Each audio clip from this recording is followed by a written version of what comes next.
8:30 in my thing, but it's supposed to be 8, so I apologize. Can you all hear me? Okay, perfect. So first of all, Bruchim Habayim to our first session of Be'ezrat Hashem Meni of Parsha Talk. The idea of this session, of this program / session, is to discuss the Parsha, to discuss Torah, but also to get together. We don't see each other that much. It's Corona time, and even if we might pass each other in the street or in the Minyanei Chatzerot or in the shop, we don't get the opportunity to see each other in the context of a shul, of tefillah together, of limud Torah. And Chazal tell us in general that when friends want to either get together or even depart from each other, the way to do it is with dvar halacha, with divrei Torah. So I think these two aspects of socializing and learning Torah, not only do they not cancel each other, but they in fact enhance each other. And here we have an opportunity. So this is what we are doing. This is the idea. And of course we do it through the Parsha. You know, when I thought to do it through the Parsha, sometimes when I was young, if someone really wanted to make sure I won't be attracted to something, to a shiur, all they had to say is that it's a shiur on the Parsha. Because what can you already say in the Parsha? You heard so many things about Parshiyot, and what already can be said.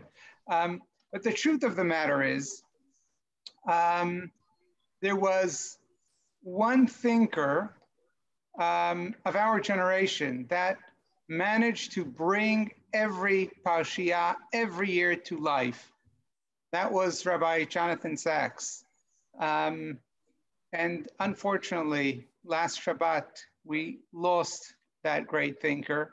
I don't know who is there that is able to bring Parshiyot alive every year, again and again, as he did. But what we will try to do is, I don't know if to bring the Parsha alive, but at least to bring it into our life. Rav Soloveitchik writes that, in a sense, the Parsha is almost like the Chag, meaning every Shabbat has a certain aspect, a certain given to it by the Parsha read on that Parsha, on that Shabbat. So there is something special about the Parsha, and it is not by mistake that in Jewish tradition, that is every week when we want to say a Dvar Torah, we usually try to tie it into the Parsha, or even to have it stem from the Parsha. We believe that the Parsha has a message to tell us. So first, I'd like to really thank our, the idea is to have a discussion of myself with members of the community.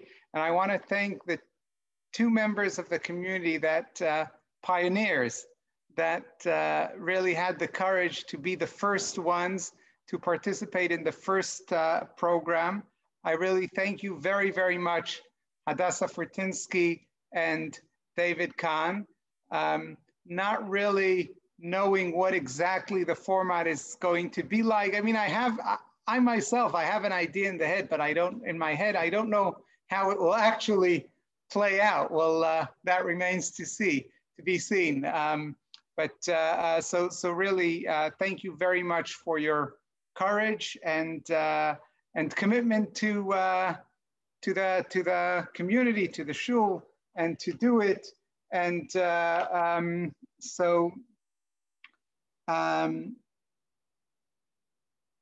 I want to say a few words about you, because to introduce you to the people, because it could be that many of us know you, but not everyone knows you. We have we had tens of new families, believe it or not, that joined us during this time of Corona. And beforehand, throughout these past years, we have more families that have joined us, and we're really, Baruch Hashem, we are not a small community. And not everyone knows each other. So this program, Be'ezrat Hashem, will also be a platform where we could get to know each other. So you are long-standing members of the community, and therefore long-standing members of the community know you, but new members, not necessarily. So Hadassah Fortinsky made Aliyah 27 years ago already. That's Kol HaKavod, living here in Israel for a long time. Manager of occupational therapy at the Ut Hospital, mother of 4 and grandmother of 3. And David Kahan made Aliyah 10 years ago from the Boston area. He's a native of that area. I must say, David, you don't really have that Boston accent, but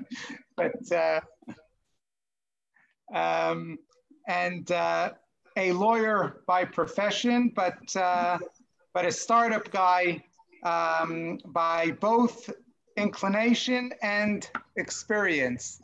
So thank you very much for being the pioneers, and let's delve straight into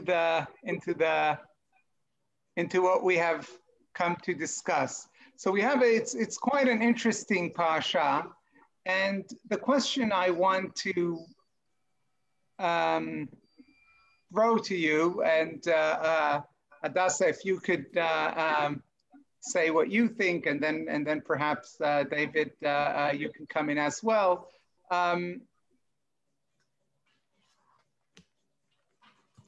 It seems in our Parsha, Adi,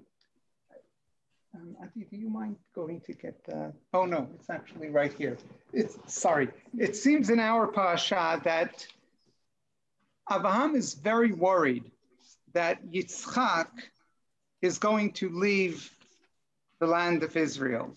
Now, I don't want to make any assumptions. So I won't say leave the land of Israel, because that is not exactly what the Torah says.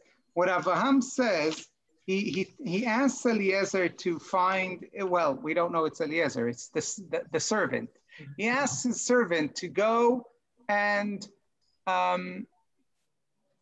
find a wife for Yitzchak from his original family.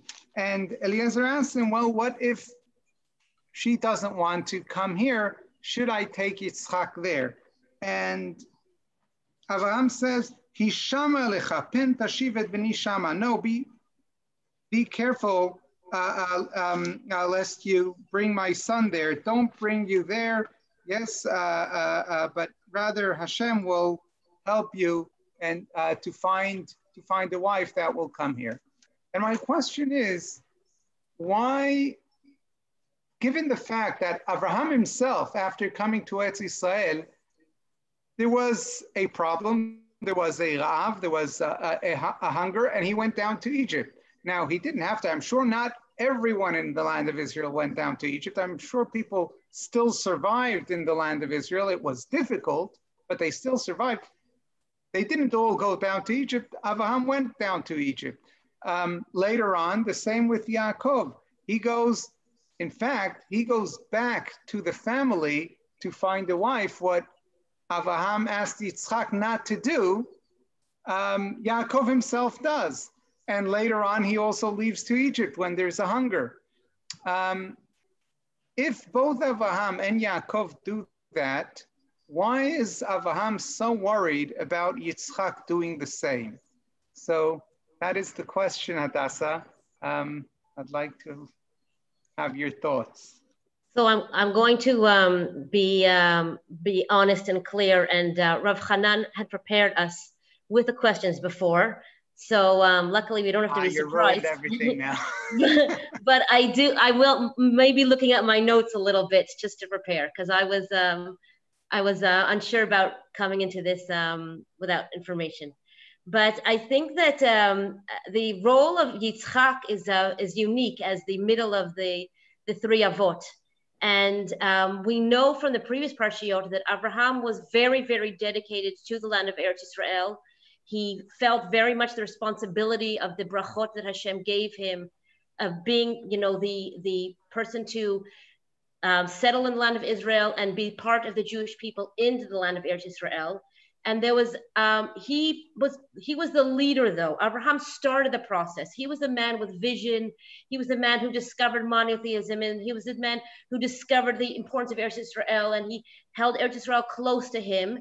And I think what we're seeing now is when we see a second generation, there's a tremendous challenge for second generation to maintain what the first generation has started.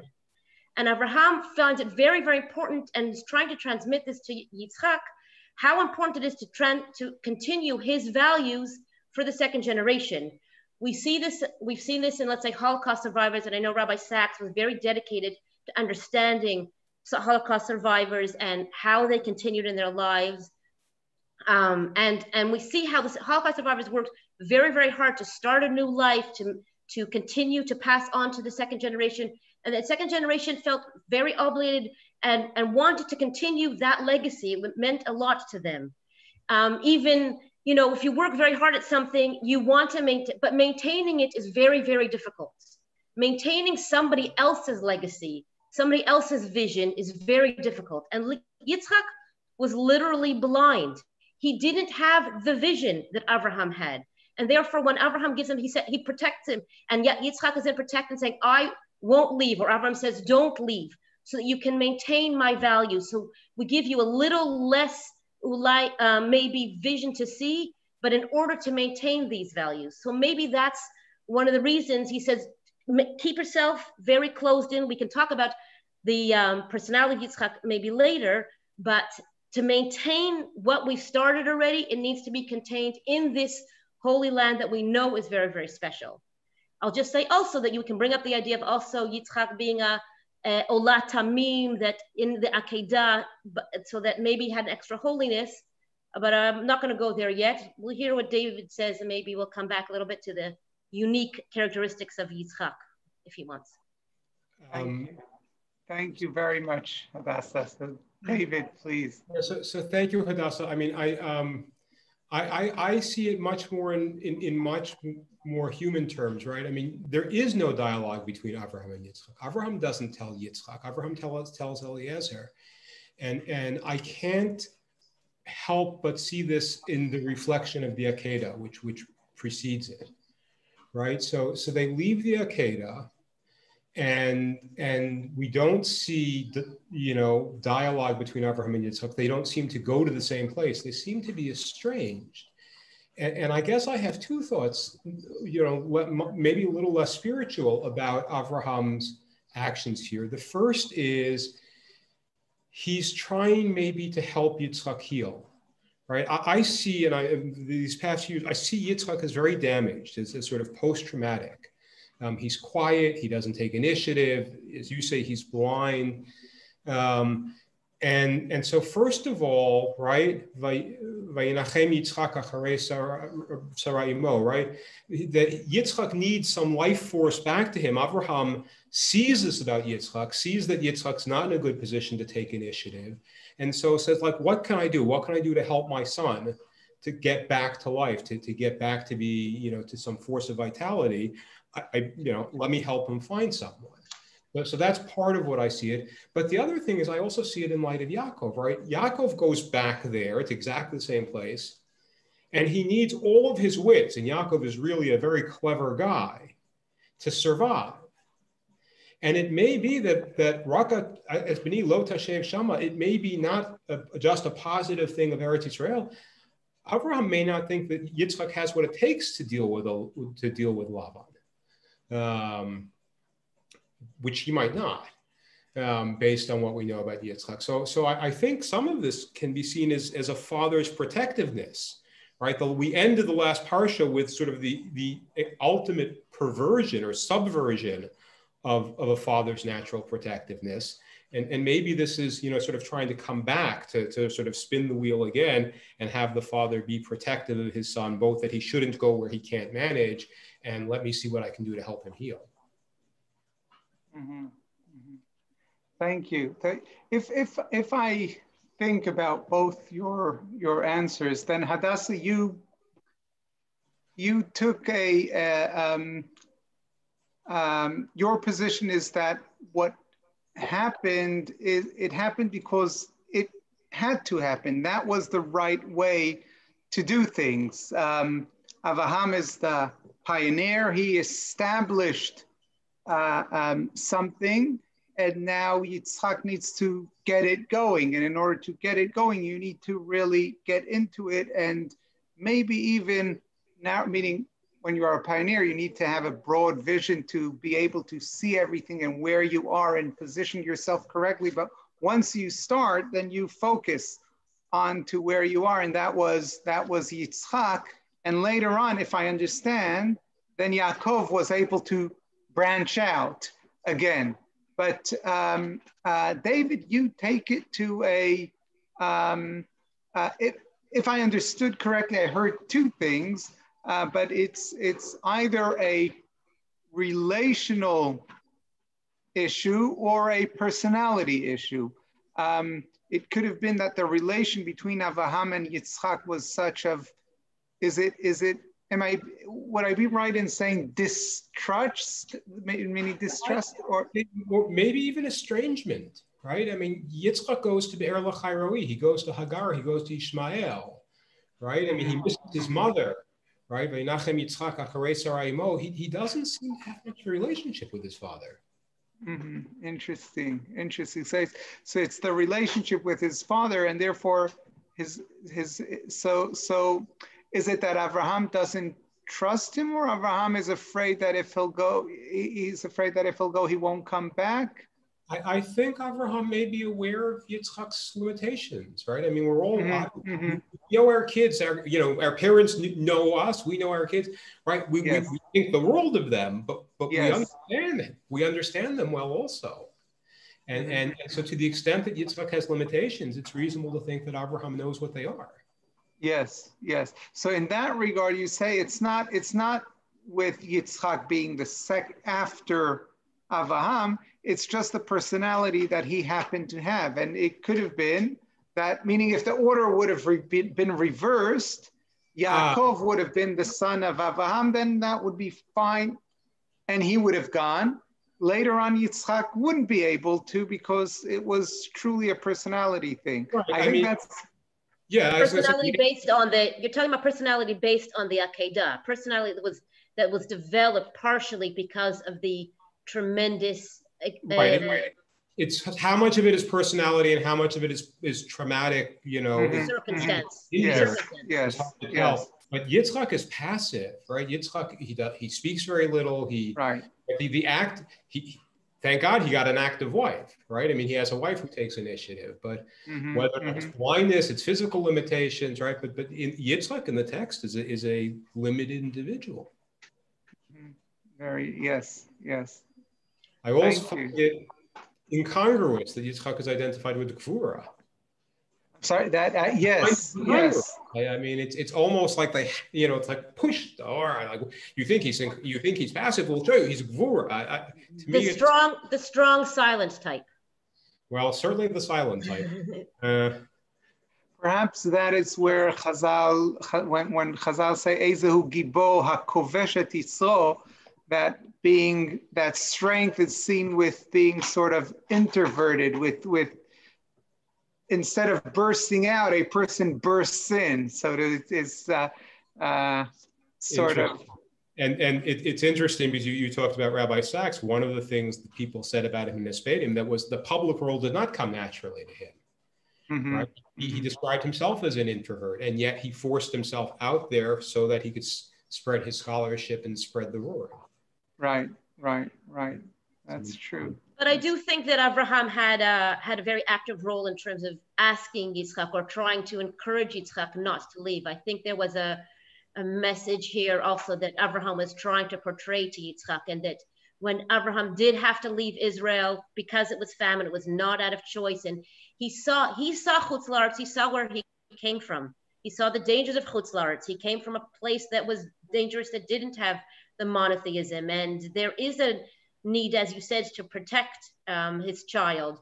But there are dangers out there, and close to home is usually safest.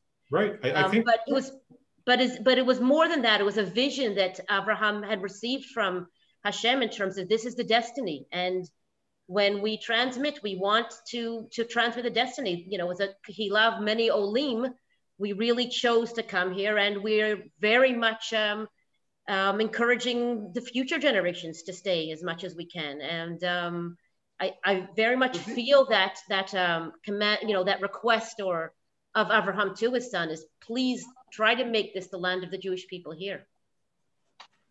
That you really brought it home, so to speak. And that is really my next question, and I'd like to hear your response to this, David. Do we have a lesson to learn from the Parsha? Meaning, when as you say, Hadassah, when Avraham tells Yitzchak, look, I've seen what things are like there. I don't want you to be there. And when I say lesson, so to speak, to our life, then I mean to ask it in two ways. We made Aliyah. We came out of from Chutz La'aretz to Eretz Yisrael. We want our children to establish their homes here. How do we encourage them to do so? In what way? And secondly, in the sense that when do we limit the horizon of our children? Meaning, we tell them, look, things that we've been exposed to, we're not going to expose you because we've been there, we learned what's good, what's bad, and now we're going to expose you only to what we think is good, like what Abraham, so to speak, is doing with Yitzchak. David, that's a question to you. So I guess I would say two things. The first is, of course, as Olim, I think we all tend to see the centrality of Eretz Yisrael in the Parashiyot again and again and again. And you see it here, not just with Raket B'ni Lo Tashev Shama, but also with the ma'amatz that, you know, that Avraham goes through Eretz Yisrael, and he thinks with the story that precedes it, with his bind the Merat HaMachpelah, and you know, Rashi bring it down. It's one of the three places the Goyim can't tease you about, or I can't taunt you. So I do think, yes, it's hard for me as an Oleh not to see what Hadassah referred to, right? Not to see the centrality of Eretz Yisrael as part of the vision of who we should be as a nation and how we should be as a nation in the Parsha. I think that lesson runs throughout. I mean, throughout all of the Torah. Somebody asked me years ago, like, why do you make Aliyah? I said, I read Sefer Dvarim, I took it seriously. You know, I mean, it's hard not to. So I do think that, but I think there's another lesson here also, which I think is the lesson of Chanoch Hanar al Pidarko, right? I mean, I think we see some sensitivity here of Avraham to his son, both understanding that he maybe not be a match for Lavan, right? And the need to sort of insulate him a little, and also the desire to do right by him. So I think, you know, so what may be appropriate for Yaakov is not appropriate for Yitzchak, but maybe appropriate for Yishmael or for, you know, for an Esav is you know, I actually think it's interesting, right? I think Yitzchak takes this lesson in some ways, right? Avraham forces one of his two sons out. Yitzchak refuses to do that, right? Even with an Esav, right? I mean, and it's up to Rivka, who really takes the initiative to make that happen, right? I mean, so there you see that. I think there also the tension of Yitzchak reacting to his father's model in some ways, not always staying in Eretz Yisrael, yes, but some of the interpersonal stuff, you know, he takes a different lesson. Mm-hmm. Mm-hmm. Yes, yes. I think it's interesting. I think Rav Chanan, you asked a question in terms of how much can we protect our children, which is a huge question in itself. I don't know, how much we want to go into that now in terms of the Parsha, but I do believe, as David said, and as you're suggesting, that there is a desire here to protect our children, and we who have chosen to come to Israel, our children didn't necessarily choose that. And therefore there is this sense of encouragement. I don't think that Yitzchak was unaware of the dangers out there, but that again there was this divine message coming to him, and that and Abraham definitely felt like he was starting on a path and hoping someone else would continue, but I don't think the idea, Eretz Israel was clearly not danger-free at that point, but... nor today. Nor today, that's true. But I think that when Abraham, I think as David said previously, it's knowing the character of Yitzchak, hoping that this will be the best thing for them. But I think in our day and age where everything is, we don't have to go far to see danger, literally and figuratively, because we have a very digital world and because it's in our own backyard sometimes. Staying in Israel requires a lot of work through the years in terms of trying to make the values instilled in our children, in our youth. And I'm amazed all the time to see the giyus that you have of people who aren't, we would say, Torah observant Jews in Israel, and still choose to dedicate their lives and their years to the army. The sense of destiny of the Jewish people is very, very clear to the many of the residents in Israel, and the Jews in Israel, and even a few non-Jews who are serving, but identify themselves with the Jewish people. And I think that's it's not that they don't know the dangers out there. Chutz La'aretz ken koretz lahem. It does kind of call them, and yet they're willing to be out there and be dedicated and put their lives on the line. Wow. Yes, I could hear that.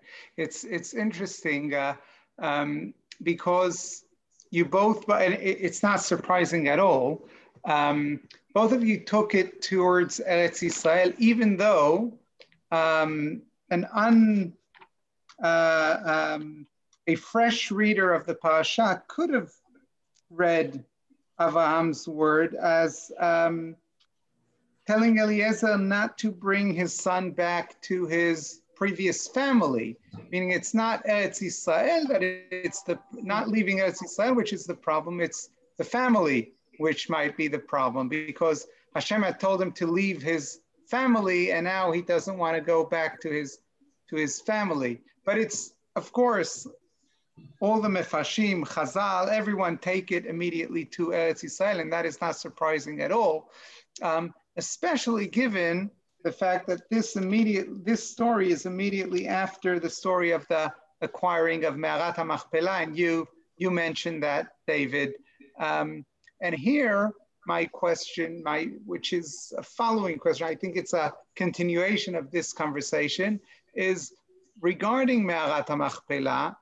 There seems to be a sort of a long negotiation between Avraham and the people of Chet. Why is it so important for us to be aware of that negotiation, of what Avraham said, what they responded? What is this all about? David, we'll start now with you. We started with Hadassah before. Yeah, look, I think the Mefarshim see it as one of the Nisyonot, one of the tests Avraham is put to. Here, the whole land is promised to him, and look at the extent to which he has to abase himself to acquire, a burial plot. It's interesting to me, right? Abraham's been in the land for almost 40 years at this point, and he's never had to buy anything. He's a nomad, right? So, in some ways, this is the three examples Chazal bring of the purchases that were made. This Marat Machpelah, Kever Yosef, and Harav. Obviously, this is the first. This is the first time. It's the first time Avraham it really, you're talking about the fact that Abraham goes down to Gerar, he goes there to Plishtim, he goes to Mitzrayim. This is the first roots. This is the first permanent base, because until then, he's really, you see it in the text, he's moving around. He's in Beersheba, he's here, so I think part of it is connected to what comes. It's about starting the establishment, and part of it is showing the lengths to which Abraham is willing to go and is made to go. Eretz Yisrael nikneit rak b'yisurim. We as Olim know this. It's not a simple process, but it's a necessary process. I think there's also an additional thing about the fact that living in the land and actually making it ours. And Abraham is taking a very, very active step. Not only did Hashem promise the land to him, but Abraham has to now earn it and respect it, and respect the fact that it's not just God-given, but we have to deserve it. And the threat of the Nevi'im through the years is, if we don't respect the land and we don't treat ourselves and the land respectfully, then we can be ejected from the land. And we have been, unfortunately, 2,000 years ago. But taking this active role now and purchasing, as you say, the land in Marat HaMachpelah is a way of Abraham again showing his active belief, which is a very, very strong motive in terms of Abraham. What this land is to the people of Israel. Rabbi Sachs quotes what he calls a Chinese sage that says, a journey of 1,000 miles begins with a single step. And that Abraham now is taking the single step. And I don't know how many people who are watching here who know, but who have parents or grandparents who maybe bought an apartment here in Israel and said, maybe one day you'll come, or I hope to come one day, or when we retire, or I know my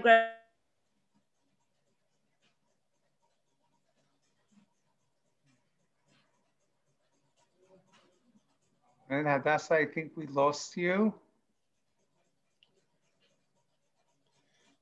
We're bandwidth challenged in Eretz Yisrael. Yes. Even that, the internet here is not as good as outside of Eretz Yisrael. Oh, we lost Hadassah. Okay, she'll come back, I'm sure. So yes, it's interesting what you say, both you and David and Hadassah as well, that Eretz Yisrael is it's a challenge. It's very interesting because Hashem is full with promises to Avraham, but Avraham never takes these promises for granted. Oh, you're back, Hadassah. Can you hear us now? I'm sorry. I have a 40-minute limit. Sorry. Okay. You're not. No, I was saying I was continuing your thought, which we didn't finish to hear. So maybe you finish what you were saying, and then I'll come in. I was just saying that how the generations before us invested in us, hoping for one day for this to be part of our land. And I think, and that's what Abraham again is doing, is investing literally with his money, with a very, very physical investment to start off a process here of owning the land that is not just a spiritual place. It's also a physical place that has to be conquered or bought piece by piece. Yes. Thank you for patience. Well, I've cut on. And that brings me to our days, because I feel in many ways the Ramban always says Maaseh Avot Siman Lebanim, and he calls the Chumash Bereshit Chumash HaSimanim, because it's signs to what is going to happen. Because history does repeat itself. It's like a spiral, but it repeats itself on a different scale, but in a similar way. And in many, when we talk about grand narratives and the narratives of our avot, our grand, and then they perpetuate through our lives.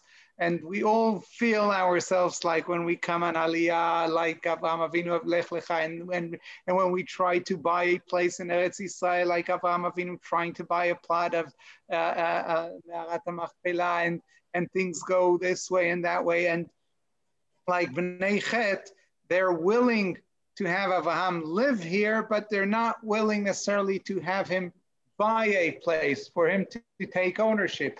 But Hashem promises him Eretz Yisrael, but it seems like Hashem, like Avraham still has to work very, very hard to get to that Hashem, to whatever Hashem had promised him. And it seems like a promise of Hashem, and we see that in our Parsha as well as others, is not a guarantee that something will happen, but a guarantee that something could happen if the individual will work hard. Right. Something to Avraham, the land of Israel, he says, there is a chance that you will get it if you will work, you and your descendants will work hard enough at it.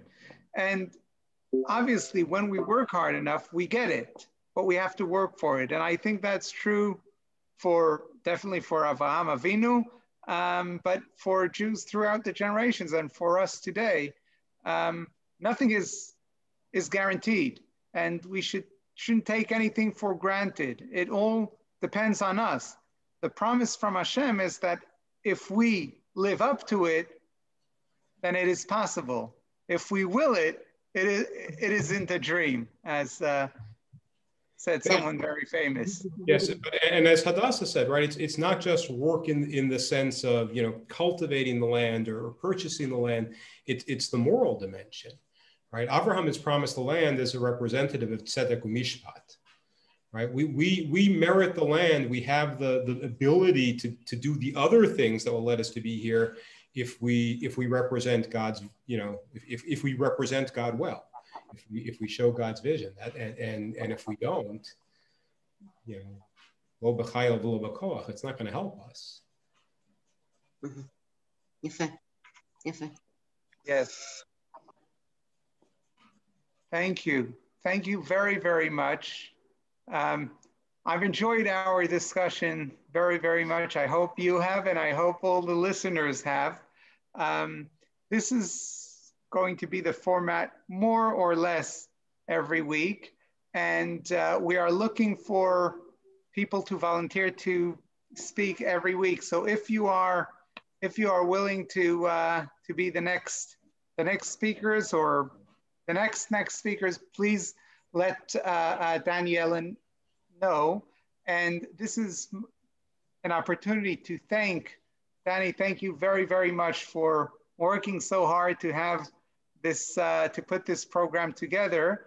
And so here we are. We got the first session done, and hopefully we'll have this grow from week to week with interesting speakers from our community, get to know each other, talk about the Parsha, and for many weeks to go. So thank you very much, David. Thank you, Hadassah.